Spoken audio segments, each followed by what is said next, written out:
Hello, I'm Johnny Lewis, and I want to thank you for viewing my presentation related to the case study for Module 12 from Class 852.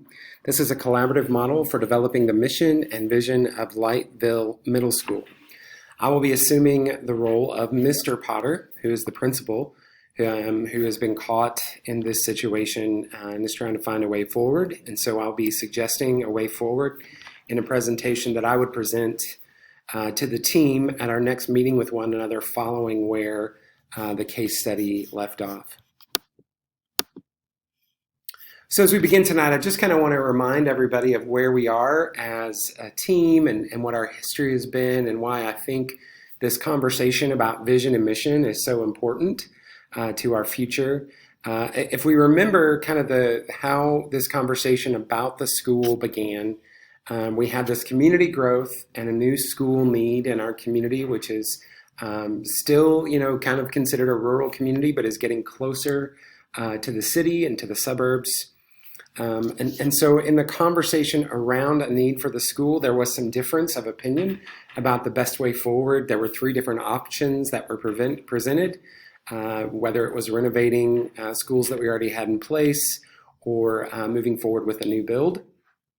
And the community and the district seemed somewhat divided on the best path forward. But ultimately, we chose to build this new school, and I'm grateful for that, grateful to be the principal here. And then when the community voted on whether or not to move forward with the proposal for a new school, that vote was very close. It was 53% to 47%. So we find ourselves in this kind of moment where the key stakeholders to our school and to our community are kind of in different places and are not maybe all rallied together to support and to understand the future of this school.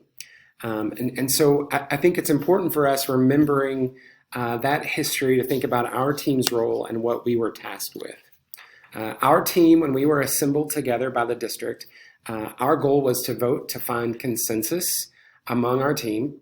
It was to represent the district and this committee, the voices of this community, and the voices of our community, and to be reflective of our community and the choices that we make. We were charged with developing a vision statement. We were encouraged in the development of that statement to reflect the values of our community and of our district. And we agreed when the team was assembled that all stakeholders, and that includes people in our community, people in the district, teachers and staff, everyone who has some ownership of this vision would be able to provide some insight and to be part of this process that we're in together. And so remembering our team's role and what we were tasked with, I want us to consider the best way for us to move forward. So we have kind of a couple of options that we've discussed. Option one that we've talked about is the possibility of just me developing a vision statement and then you approving it or making some recommendations about it if you think it's necessary, and then moving forward. Here's some issues I see with this potential process as a leader. I think that we project when we do that. I know that we don't intend to do this, but in making decisions in this way, in kind of this closed circuit way, what we project to our community is a lack of concern for their voices. It comes across as that we don't desire to listen to them and we aren't inviting them to be part of that. I don't know, given the history of our project, that we want to risk that. And then the second piece that I think is even more important is that when we don't listen to all of the voices of our community and of the stakeholders who are part of this school, we miss hearing important concepts.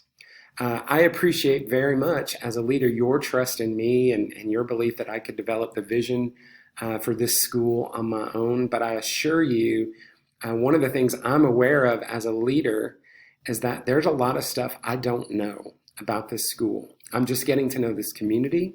I don't know the academic history. I don't know all of the academic needs of the students in this community or the socioeconomic needs.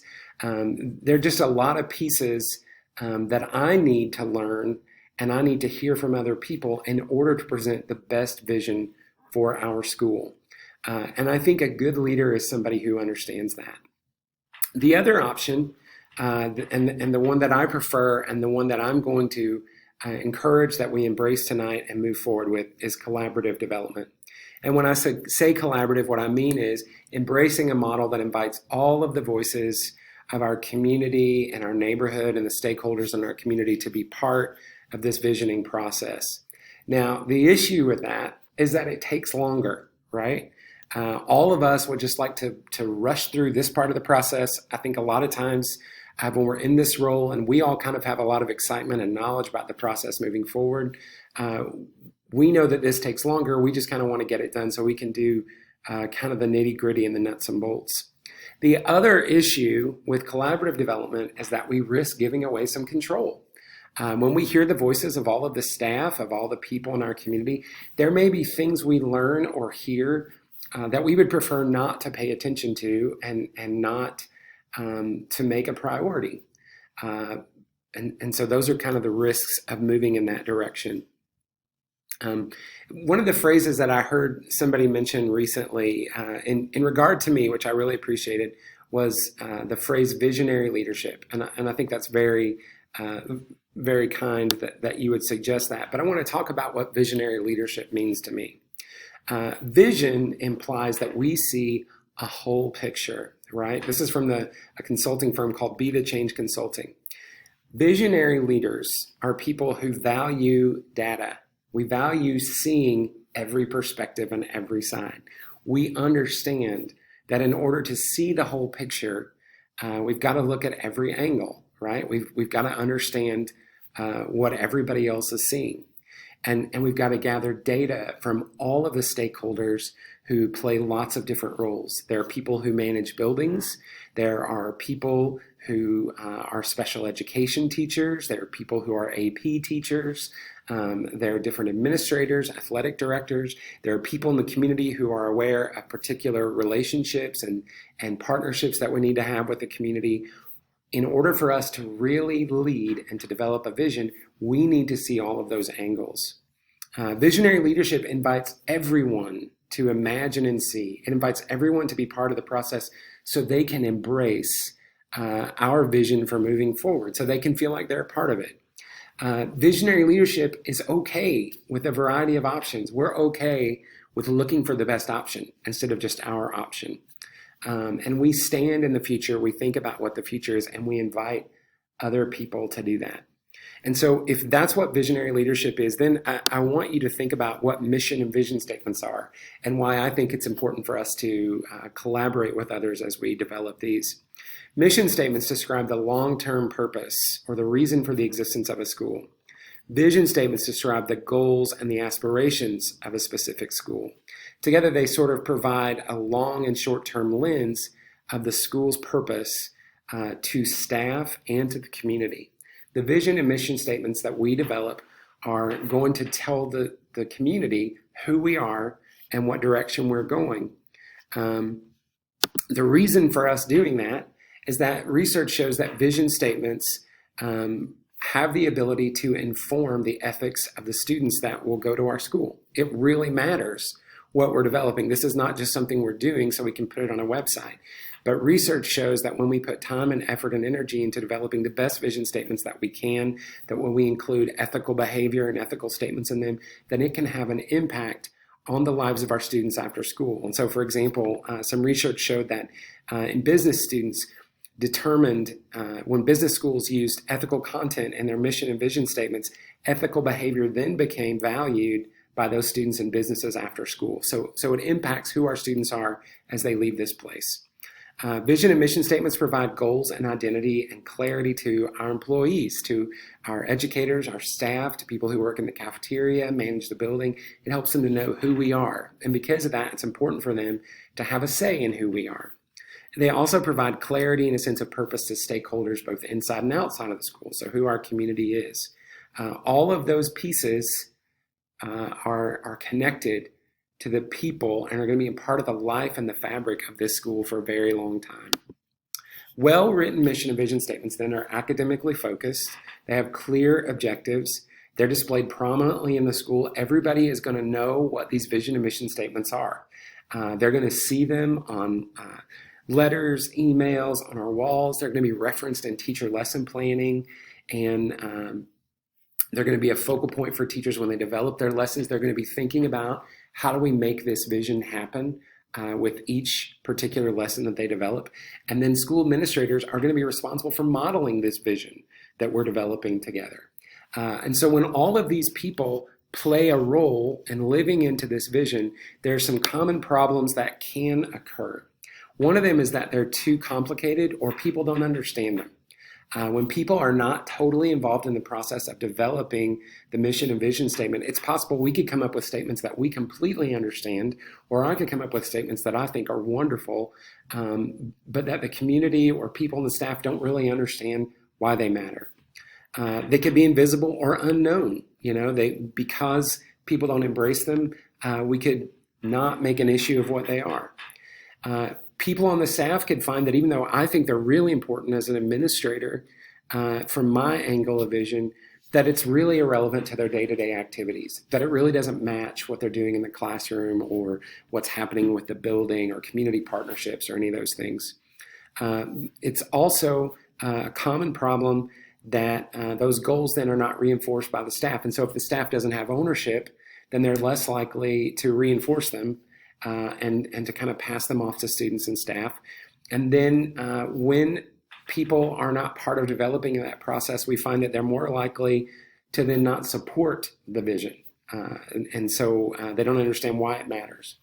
All of these common problems that happen related to this research that's mentioned here, all of them are related to a disconnect from the stakeholders of the community and of the staff. Collaboration in developing this vision and mission statement really does matter. This is not just a silly little exercise that we're doing, but it really matters for the future of our school. Not only does it matter for every school, in particular, there's some research that says it matters especially in rural schools. Research by Bach in 2001 suggests that rural schools are more successful when communities and school leadership have a conversation with one another about their goals and objectives. When people feel like the school is made up of a group of strangers who are not connected to or a part of the community, when they don't embrace the goals and visions, then rural schools are less likely to be successful. And the reason for that's pretty simple. So, I come from a suburban school district that's a little bit different than our district here. There are some things I'm going to be learning as a leader about what it means to lead in our district. So to assume that my own experience in a suburban school in a very different community is going to fit this one, that can create real issues, and it can isolate students and keep them from being successful. And so this is a collaborative development model that is recommended through research by the Georgia Leadership Institute. Soliciting input, collaborating with a school leadership team. So first we have forums or surveys, then we all get together and look at those, we draft a statement, then we share those draft statements with additional input from those same stakeholders, then we unveil those statements. And so just as a reminder, these are reasons why a collaborative model matters. Collaborative models invite trust, and the voices invite and trust the voices of the many experts in the areas of the school. They provide, we see through research that alternate methods are not effective. A common issue in failed visioning processes is when one person develops them and not everybody's a part of them. And then collaborative models create trust and ownership for all stakeholders. And so with those things in mind, this is a proposed model for development that I am moving forward with as a team tonight. And you've shared with me that you trust me as a leader, and so I'm asking you to trust me as a leader that we should move forward collaboratively. And so we've already assembled a diverse team. We have this team right here. My suggestion then is that we begin gathering data, doing surveys, holding open meetings, that we set some vision and mission priorities based on what we hear from the community, that we then develop a rough draft together of our vision statement. Then we communicate and we seek additional input from those same stakeholders through surveys, feedback from staff. Then we revise and publish those statements again. Then we begin communicating and acting on those statements. And then we continue to assess and adapt based on the feedback that we receive. We understand as educators that nothing is more important than assessment and feedback and reflection. And that is what a collaborative development process invites. And so I want to thank you for spending this time with me and for considering with me this way forward as a team. Thank you.